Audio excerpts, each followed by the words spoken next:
Tearfully, Channa did as his master ordered and accompanied him into the cold night to the banks of the river Anoma. Here, Siddhartha tenderly bade farewell to his charioteer by hugging the man who was in no condition to speak as tears streamed down his face. Despite the tearful pleas by Channa, the prince refused to allow the good man to accompany him any further. Channa pleaded, "Sire, there are wild animals in the forests once you cross this river. Permit me to come with you so that I can serve you on whatever mission you are on." The prince only smiled affectionately and replied, "No, my beloved Channa. I am giving up all ties and attachment that I have so far had, and taking you with me will mean that I am not strong enough to do so. To help me achieve my goal, I have to go on my own. Here, take my jewels and royal robes and give them to my father. Return immediately and may you be happy, and may God be with you." The faithful and weeping servant retraced his steps as ordered, leaving his young master alone and to himself. Next day the news came as a great bolt from the skies for the king and other members of the family. They had never really believed that their dear prince would give up everything to don the garb of a hermit. The shattered king found himself unable to carry on his daily duties, so immense was his grief on Siddhartha leaving him.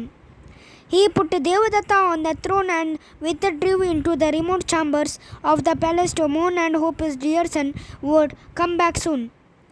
Yashodhara too found it very difficult to believe that her husband had left her and their only child to go in the forests, forsaking all ties and material life of the royal palace.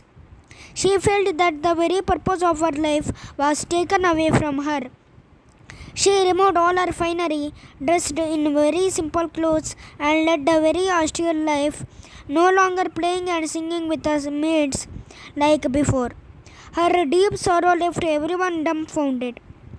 The whole palace was appeared shrouded in grief. Even the people of Kapilavastu went about their work, heads bowed in silence, since they felt there was nothing to be happy about now or ever more with their dear prince away.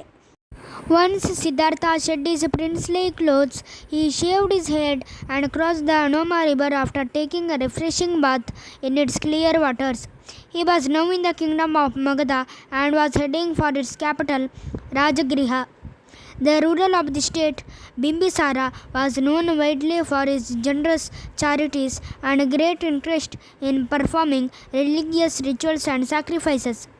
Siddhartha walked to the forest in great peace, clad though he was in rough clothes of a sadhu and his feet bare of any footwear to protect them from the sharp stones and thorns that lay in the path. As he made his way to the capital city, a large flock of goats crossed his path.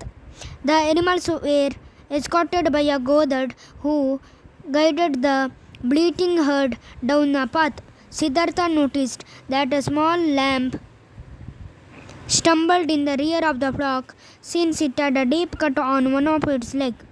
His great love for unfortunate and injured animals coming to the fore, he picked it up and called to the man who herded him and asked, "Dear man, can you not see this poor animal is grievously wounded? How can you allow it to suffer this way? Please apply some soothing herbs to relieve its pain and make it feel better soon."